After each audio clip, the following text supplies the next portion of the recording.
It's a Mastering Local Marketing podcast. We try to talk to you about your business, about your brand, some things that we can give to you that might help you out. We got a lot of experience in this, and that Matt Hansen is a clinical professor of digital marketing. He just ran the digital marketing competition for an international thing. And are you having fun yet with this, Hansen? Yeah, I love doing this every week, sitting down and just kind of talking marketing because I don't get to do it that often. I'm working with clients and all of that, and I'm working with students on I only have one class that I teach a semester, and fortunately I have freshmen this year, so they don't really know all of the things that they need to know yet. But I just love kind of sitting down each week and going, all right, what can we talk about? What is something new? What are people looking for? And I think today we wanted to kind of go a different direction. We've got Tatunda back from the last episode, but we are today going to do something different. And I told Tatenda to stick around, because I think he can add some value here. But we're going to set up a situation, right? So let's say that tomorrow you're going to launch a brick-and-mortar store, and you put all of your money into launching this store, whatever it may be. It doesn't matter what it is at this point, but it could be a restaurant, it could be a shopping retail store, whatever it is. But you have no marketing left over, no dollars to spend on marketing whatsoever, and now you've got to get to 100 customers in 30 days. And what sparked this? You're probably like, where in the world, where are you coming from, right, when you do these types of things? But I was sitting there, and I was listening to, I don't know if it was a podcast or it was a social post that was online, but the guy was talking about if could you make $1 million in the next 365 days? And roughly about, most people say, oh, there's a 1% chance I could do that, or a 0% chance that I could do that. And the guy goes one step further, and he goes, okay, in the next 365 days, could you make $1 million if something bad was going to happen to you or your family on that last day? And everyone's like, I could do it, right? And it was all of these things that people were like, I would make it happen. That's a very dark way to start, but what I'm saying is, if I challenged you and I said in 30 days you got to get 100 customers, you're going to hear a ton of people that make excuses. Oh, well, I didn't have any marketing dollars. Oh, nobody's really knows who I am yet. It's all of these kind of things, right? And I sat there and I said, well, why don't we do a podcast episode on this and say, all right, you have 30 days, go. What would be the first thing you do? And it's not sitting in your restaurant or in your retail store and saying, well, hopefully they're going to show up, right? And I just started brainstorming different things, and I thought, well, let's just have a conversation about that today. So you open the store, right? The door's open, as somebody just drove by honking at us, but we're live. We're live, right? Just so everybody knows, we're live on AM 1230 and 104.7 on. This is being recorded on May of 2025, and we're also on Jed TV, my streaming video. So if you hear the cars, the trucks, sometimes they will beep as they go along. So I know it sounds, people are like, what happens is they're listening to the podcast in their car, and then they turn around like somebody beeped at them. It's probably here. Yeah. So I have a question for you. You've opened up the store. You've done all the basic market testing and so forth. So there's a market for your thing. Right. You're at the point, let's not localize it to any specific product or service. How do you get 100 customers in 30 days? Go.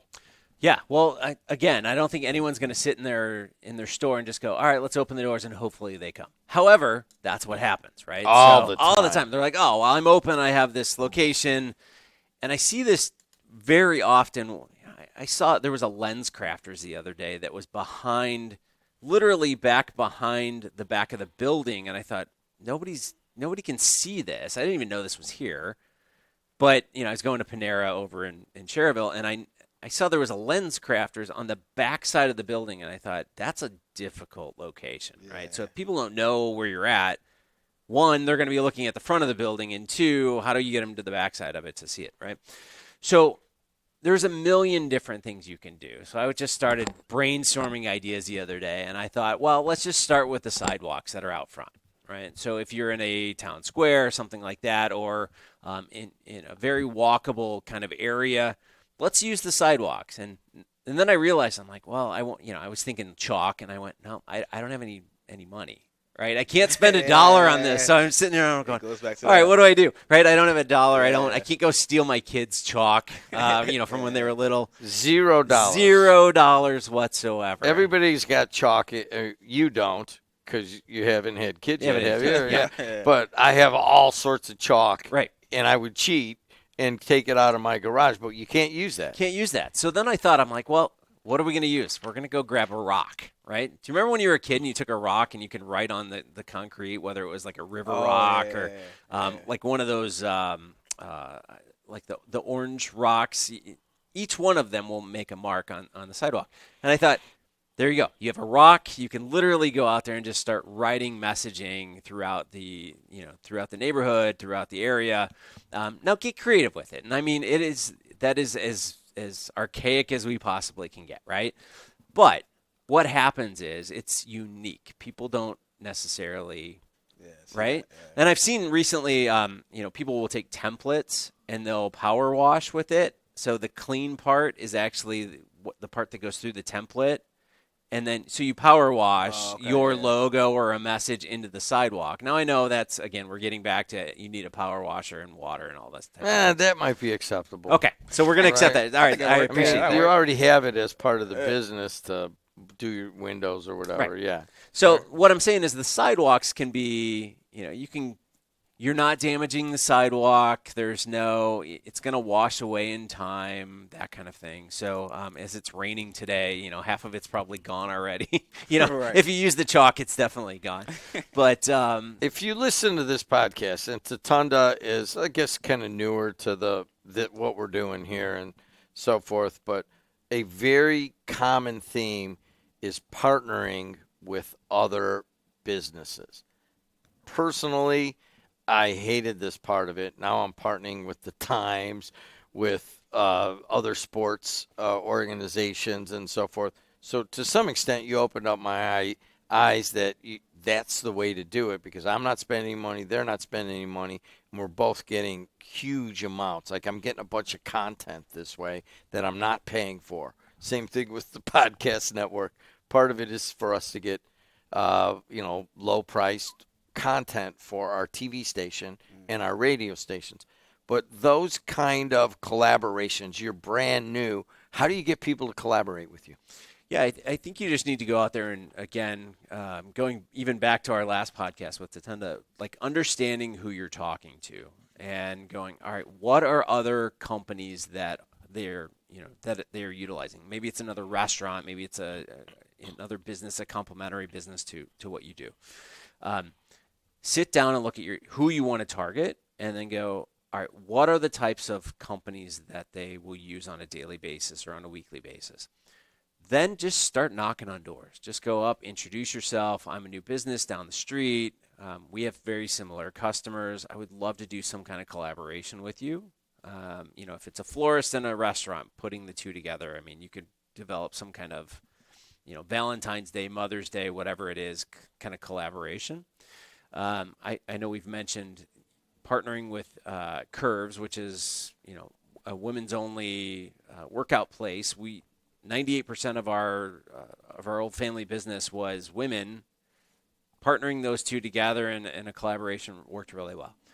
So just knocking on doors. I mean, some people are going to say no, but really what you're going out there and saying is, I'm going to have the same customers as you, so let's work together to really kind of, make this go. And it doesn't have to be one. You could have 10 collaborations going all at once. And if you get, let's say, 3 customers from each of those 10, you're at 30 customers right there, right? Right out of the gate. And we're only talking about one of these things that we're 30 days to get 100 customers. So let's use your business, okay? And in the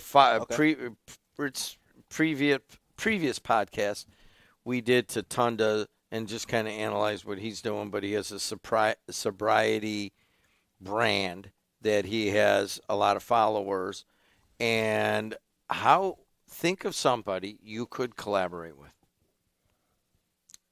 Are we talking about locally? or just anybody? Well, Anybody. so your farm is everywhere, right? We Yeah. talk about kind of our farm where we're finding our customers. Okay. You're pretty much everywhere Yeah, because we consider you kind of a micro influencer through Instagram and TikTok. So yeah, Okay. Who would you? I mean, what comes to your mind? And this could be a dream. Like, say, I'd like to have some sort of relationship with X.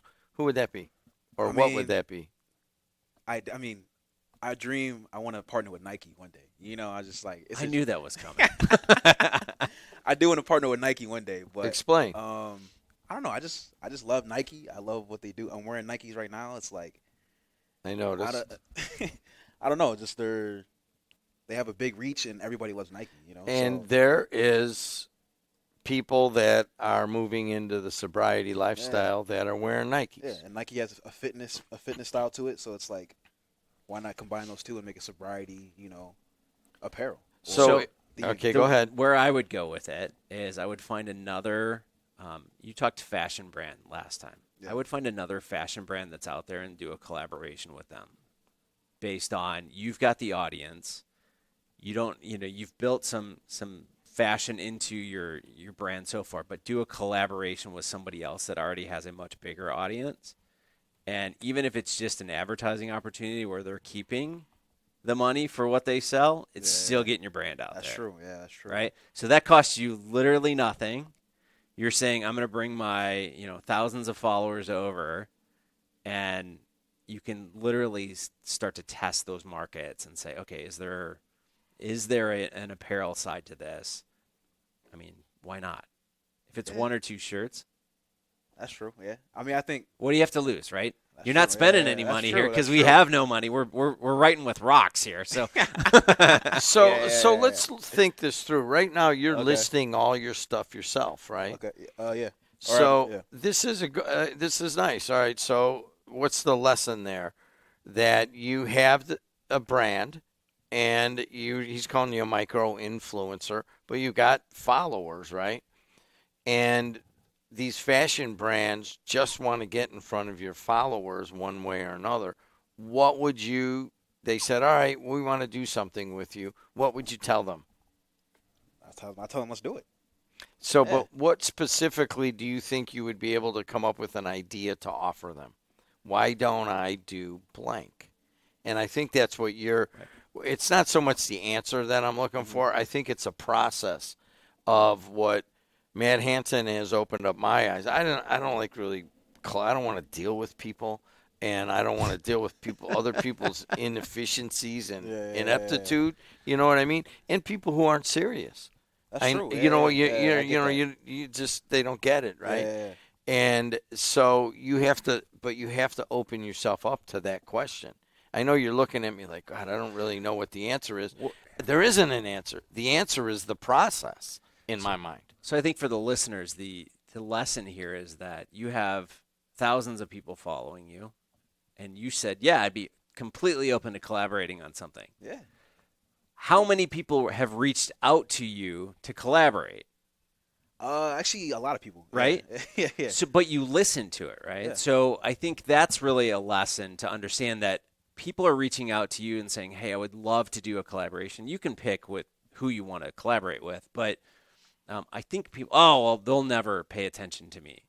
Well, if I send you a message, you're probably going to respond unless it's completely crazy, right? Right.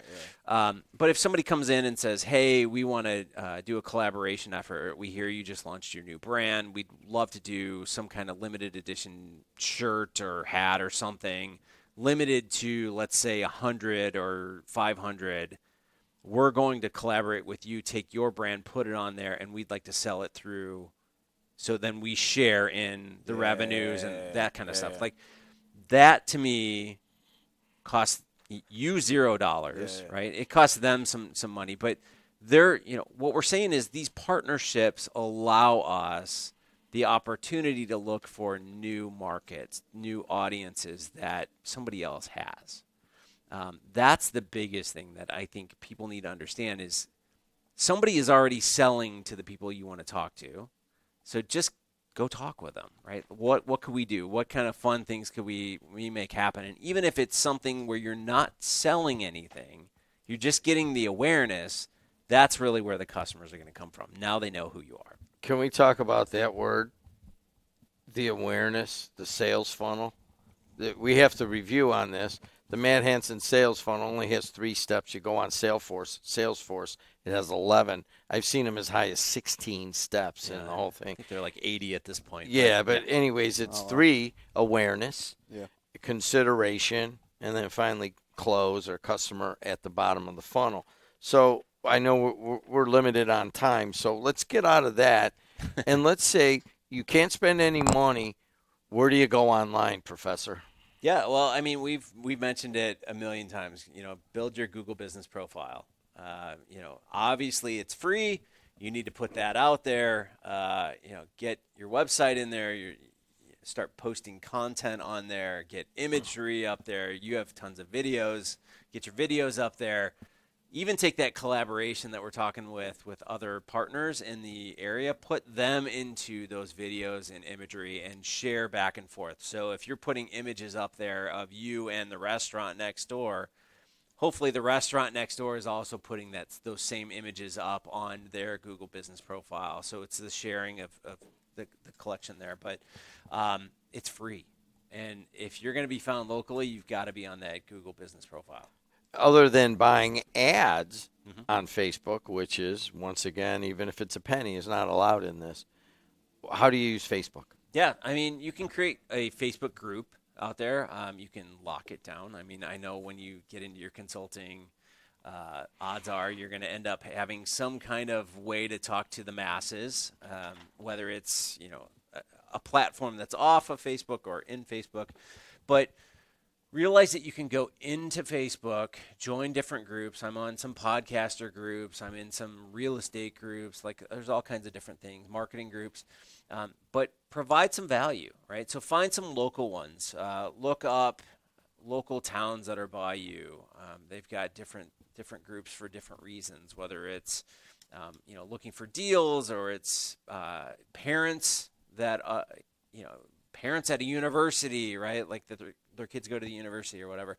There's a group for pretty much everything. So if you're providing value out there and you're consistent with you're going out there and you're providing answers over and over and over again, people start to know you, and you start to become a top contributor within those groups, and then people know you, right? So if you've got something local and you just move into a town, your store is launched, you get in those groups and you start sharing and really just use it to have conversations with people, they'll start to notice you a little bit more. So we're talking about bricks and mortars stores right now, and this, if you're driving around on listening live on the radio, it's 30 days to 100 customers and no budget. Here in Northwest Indiana, I just analyzed this, that it's about 45,000 bricks and mortars businesses in the 3 counties that we cover mostly. Many of them have storefronts. What do you tell them about the actual storefront? Well, the storefront, you've got to get noticed. I look at storefronts all the time, and I say you've got to draw the eye in, right? So you see a lot of these buildings where you put your sign out front, and the sign has to be a drab color. You can't put your normal colors. Yeah. And I sit there and I go, that's not good, right? Like, nothing stands out there. So if you can't have the sign stand out, what else is there? And many people have a window, right? So we used to do a lot with just the window displays, and how do you get people kind of noticing that? During Christmas, we used to do an animated Christmas window display just to draw people in. They would walk over and see that. And, we didn't spend a fortune on that. And I know we can't spend any dollars here, but could you do something in the window? Could you do some kind of activity? I mean, I don't know. Do you get up there and start acting something out? Could you have fun? I need to paint the outside, but I'm not ready to paint it yet. Could the first 100 customers all sign their name to the front of the store right before we paint it, right? So have some fun, do something that nobody else is doing, and, why not, right? Like, what's it going to hurt? So your first customer gets a sign real big, and people are walking up like, what's with the signatures on the wall? Everyone that signs for the first 100 gets to sign our wall, and it's going to be sealed in paint permanently from here on out. it's a story, right? And that's what we're all doing, is telling stories. Referral programs, you can spend money on them. You can, but we don't have money, right? So we don't even have a penny for this project. So a customer comes in. First thing you got to ask them is who else could benefit from what we're providing here, and just start talking to them about it. Can you give me an email of somebody that really would love this deal or this product? Can you point me in the direction? If you run a business where you do a lot of phone calls, can I have their phone number and just call them and say, hey, this person recommended you. Here's what we're providing as a service. Use referrals, because every single person that is happy with your company is going to provide referrals. I was sitting 2 weeks ago. I was talking with one of the marketing people from AT&T, and she was talking to me about, we just got AT&T fiber and all this other stuff. So I guess I'm giving him a plug here. Right. But I was talking to her about it, and I said, best service I've had in years. The thing is never down. It's fast as can be. It actually overproduces, right? And that's unique to my neighborhood. We have brand new lines and all that. But she's like, man, if I could just get you to refer. And I started laughing. I go, I just did. I actually referred somebody last month. I got a credit. And she's like, you are the person that we want to get out there in front of everyone and telling everyone how this is going. So referrals are huge. Start asking the question, like, do you have a sister, a mom, a dad, somebody that could really use this service? Let us know. Let's add to the list, and we'll start pushing some of that content out. So you do get some customers that like what you're doing. Mm-hmm. We haven't localized the service or product, and you want to put them online. How do you do that? Well, I think the biggest thing, we talk about Tatunda here, is really social. Let them go. Right? Like, give them the tools and let them go. Have you ever thought about just turning over your social channels to one of your customers? Just like, let them go. Just give them access for a day and just say, hey, we're gonna let you go. Like, share photos, share videos, talk about the store, talk about the restaurant, whatever it is, what your favorite things are. We're gonna give you 24/7 access for one day or 1 week or whatever it is. And you see a lot of people doing this, where it's like, that's not the owner. Who is this person? And it's interesting, because you start to hear things from that customer that you might not have understood, right? Things that they love about your business that you can then take and put into your marketing. And not enough people do this. And you can do this by literally doing it with them. See, I understand people don't want to give away their passwords and things like that, but just sit down and say, all right, we're going to give you the tools to just go out there and share your experiences with us. And we're not going to give you any guidelines. It could be good, bad. Just tell us what you like. And, the last podcast we talked about authenticity and being real. That's what we're talking about here, is be real. And, again, we've given this 30 days to 100 customers. We are not talking about people here that are going to sit in their store and just go, oh, they'll come eventually. Like, they're going to walk through the doors. We are talking about go-getters here, right? We are talking about people that want to make their business work.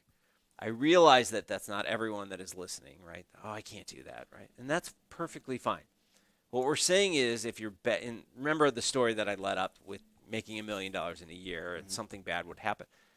Imagine that after 30 days, if you don't have 100 customers, you have to close. That changes the whole perception, right? I need to get to 100 or this thing closes, and I just put thousands of dollars into this store. You should always think like that, because that's going to drive you to actually, much bigger returns, get you to where you want to be.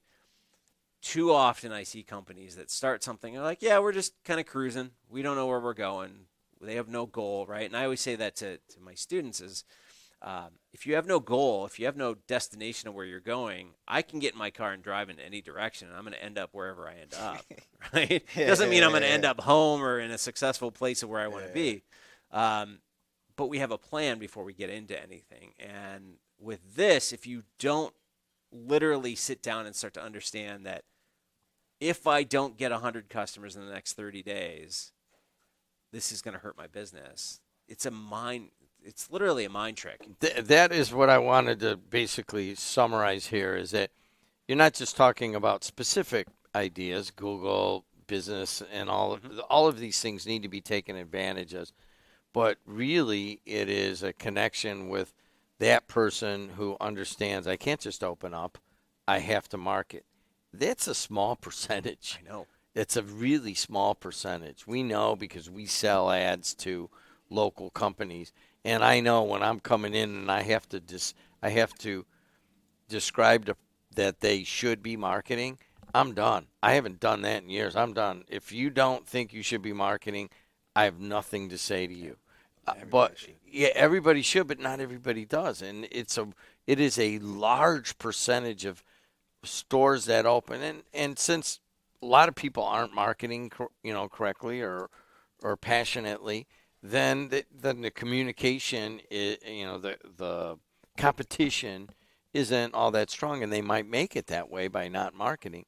But then there's the one person who disrupts the whole market by getting a bunch of social media followers and doing innovative things. That's the point. You should be that person. Yeah. You've got to be inviting. You've got to do these things out there in the public. And I would say probably 70% of small businesses think, oh, well, we do enough marketing. And really, you're not even remotely close to doing everything that you should be doing. And I get it that we need to sleep and eat and all these other things, but you have to have a plan. You have to get out there. And what I always said is, if I'm sitting behind the cash register waiting for somebody to walk in, there's no point in having the cash register there, right? Get outside and start getting them through the door. You can put somebody behind a cash register once they get in the door. But if they're not walking through that door, you might as well put the cash register back in your garage at home because you're not selling anything. He's Matt Hansen. I'm Jim Diedlow. Jed, we are doing it live on radio and TV today from May of 2025. Tatunda has joined us. He was actually on the previous episode, and he's just kind of watching me and Matt Hansen go back and forth with all of taking it all in. Yeah, you're taking it all in, man. And that's what the whole point of the podcast is that you might get one thing out of each segment that kind of applies to your business, and that's all we're trying to do. Anything else there, Professor? Nope. Just keep chiming in with all of your different ideas. We'll see where we go moving forward, but I love all the feedback that we're getting, and if you've got an idea, let us know. And once again, if you are live or on the video, go to Apple, Spotify, wherever. You can also get the video portion on Jed TV and on YouTube. I'm a big podcast audio only person, and I understand that. And that's on a lot of different platforms right now, and it's getting some traction. Please like it. Please tell other people. If you have a business, especially if it's a small to medium-sized business, that you need to listen to this and really pay some attention to how you're telling your own story. Until next time, we'll see you later.